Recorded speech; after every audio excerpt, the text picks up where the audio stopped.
Hello, everybody. Thank you for attending this Neighborhood Block Watch Conference here in Kirksville, Missouri. My name is Curtis Deerling. I am a crime prevention officer here at the Kirksville, Missouri Police Department. I appreciate you all attending. We are going to be talking about up here routine activity approach and law of crime concentration. So, real quick on the introduction here. So, what is the routine activity approach and law of crime concentration? We're going to be talking about their differences and how these theories can be used to reduce crime. The goal is to engage with the neighborhood block watch, or there's different terms in different areas. We call them neighborhood watch in our areas in Missouri. And what are some practical strategies for crime prevention? Once again, what is the routine activity approach? Definition: it's a criminology theory which it focuses on the circumstances in which crime occurs. It emphasizes what the role of the daily activities are and what the routines in the crime, what the opportunities are for that crime. The key elements, as we see here, we have the motivated offender. Someone is willing to commit a crime. A suitable target. A person, place, or object that is attractive or vulnerable. Lack of guardianship. The absence of individuals who could prevent or deter the crime. Security measures. CCTV, surveillance, security guards, etc. One example, a smartphone owner is one example is provided. So smartphones are more common today. So a smartphone owner becomes a target for identity theft or hacking because they are frequently on their phone in public without additional security measure. For example, Wi-Fi hotspots, open hotspots, USB ports where people plug in. Uh, they get hacked that way. Being on open Wi-Fi uh, hotspot, it makes people more vulnerable because everyone nowadays has a smartphone. So that makes everyone an easier target. Also, with the use of apps, malware, you can download an app. Just say, I've heard there's a Temu scam where Temu's become popular, cheap stuff from China, about like Wish. Change one letter in the capital U, now your phone's hacked into, for example. And there's tons of apps that, so we got to be more elderly people. That my dad is Vietnam era.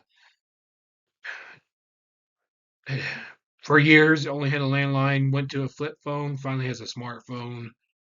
He's falling for AI, very gullible. Uh, Luckily, he isn't falling for big scams, but he didn't grow up in that generation of technology.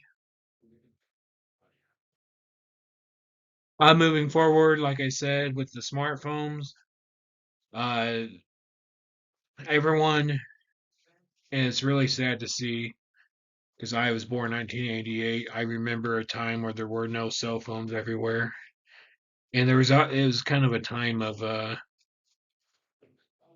kind of peace and serenity that you could enjoy conversations. Now, seems like Gen Z and Gen Alpha they can't talk to people face to face. That generation. But I digress. As smartphones become daily, like I said before, cybercrimes are becoming more and more common. And the next example is home robberies, for lack of a better term. A home owner who consistently leaves for work at the same time. So if a criminal canvasses and just spots a vehicle, looks at their daily, and this is why officers have different shifts. They rotate. I think most Kirksville does it every 6 weeks, where you be nighttime and daytime. So criminals won't learn your habits, where you eat. We're all creatures of habits. So same with homeowners posting on Facebook. We learn their habits. The criminal, that is, learns their habits, and they take note so they're an easy target for a home invasion. Okay, moving forward on to what are the laws of crime concentration? The definition: a theory suggesting that crime is not evenly distributed across space, but rather concentrated in a specific places or area. The key principle: certain locations, also known as hotspots, experience higher rates of crime due to environmental factors, routine activity, patterns, or social dynamics, that being economical status, the culture you grew up around. Is crime a culture in the area, poverty, etc.? The focus is identifying and analyzing these areas for more effective crime prevention strategies. An example: a small number of streets and intersections or neighborhoods dis- may account for a disproportionate amount of all crime in a city. So we all know big cities say, oh, East St. Louis is considered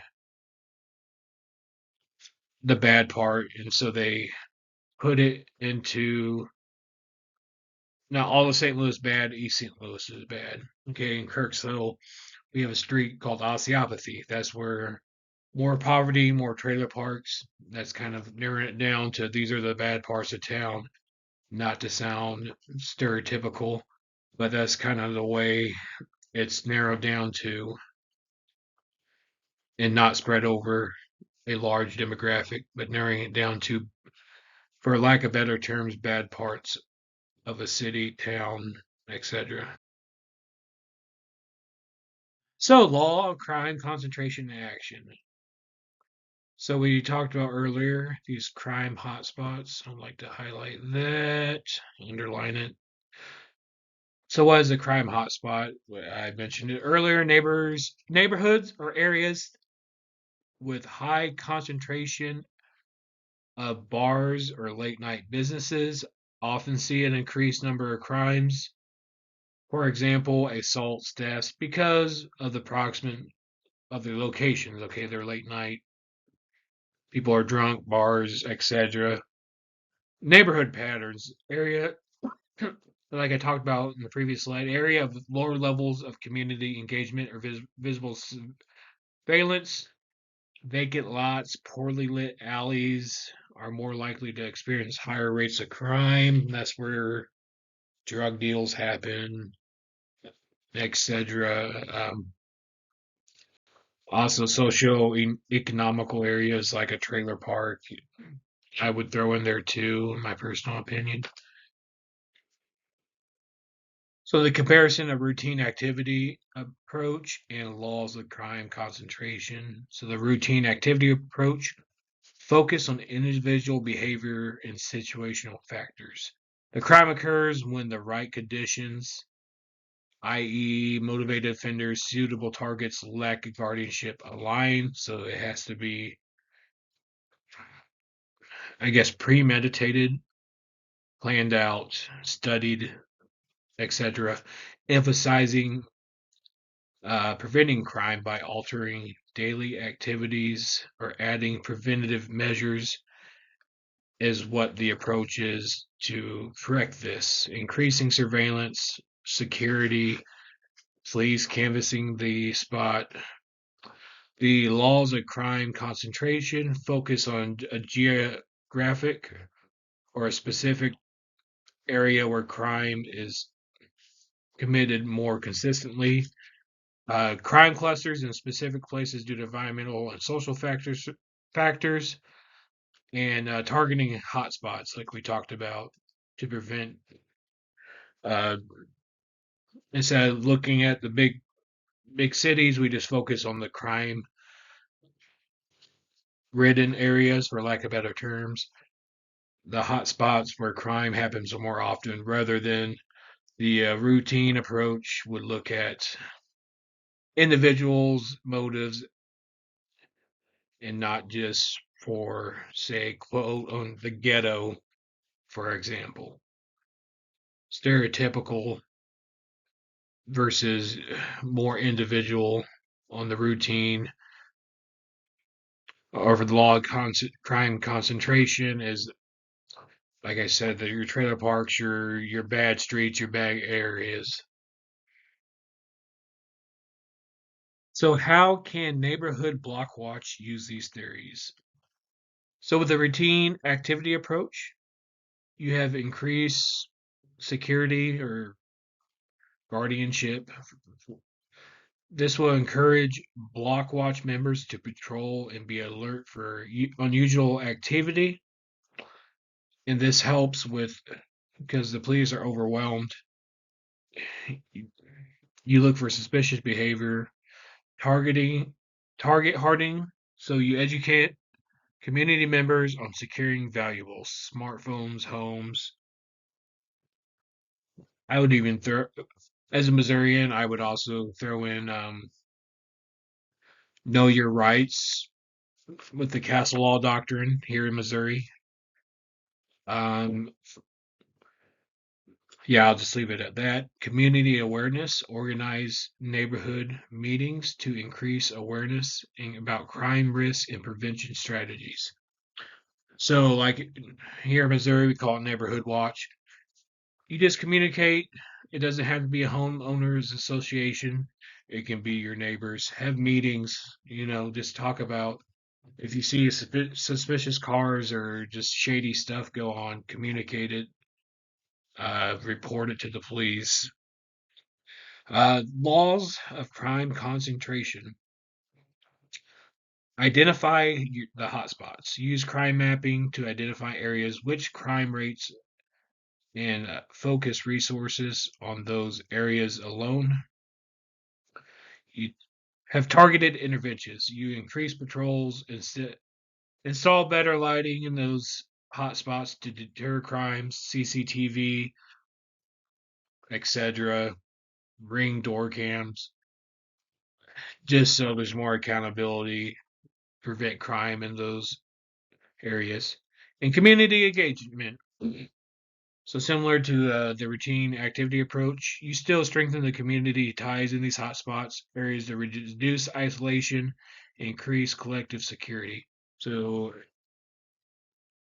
even though there's a high crime area, you try to bring the community together to, similar to like a community watch, have that local accountability, which is more difficult with a hotspot area because you could be viewed as a snitch, or uh, it may be more risky, but that's also a focus there.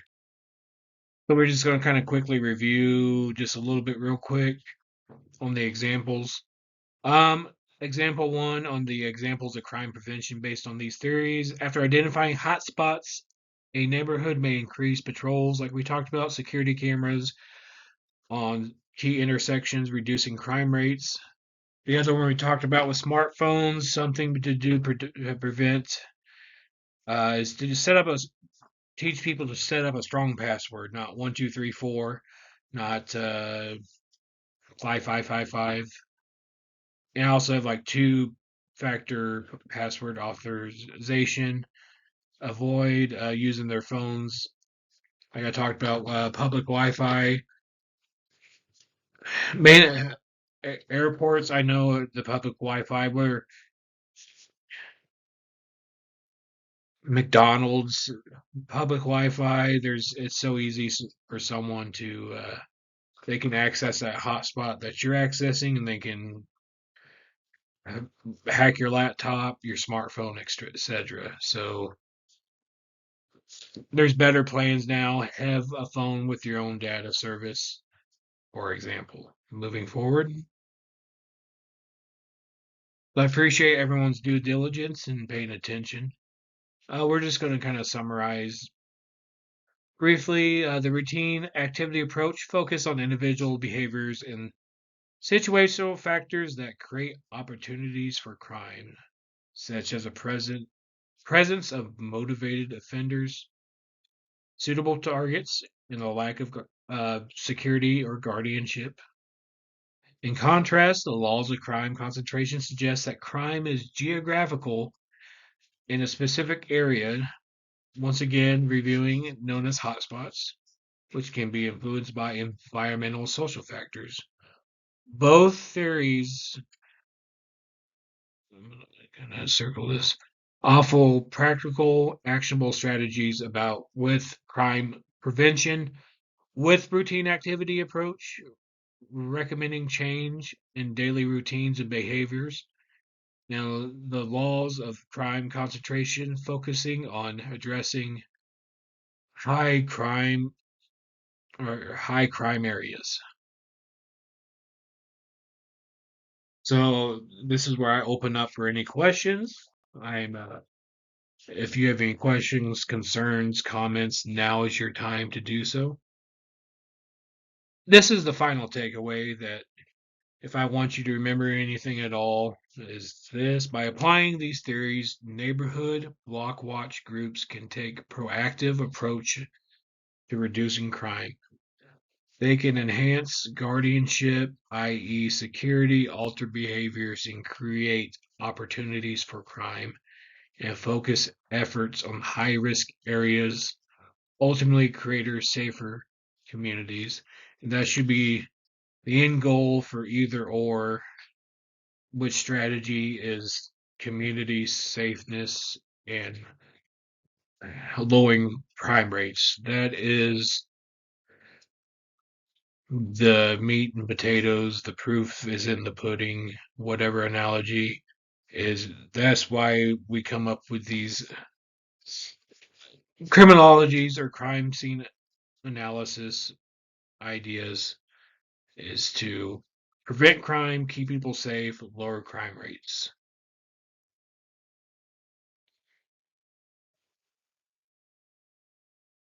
And that wraps things up. These are my references.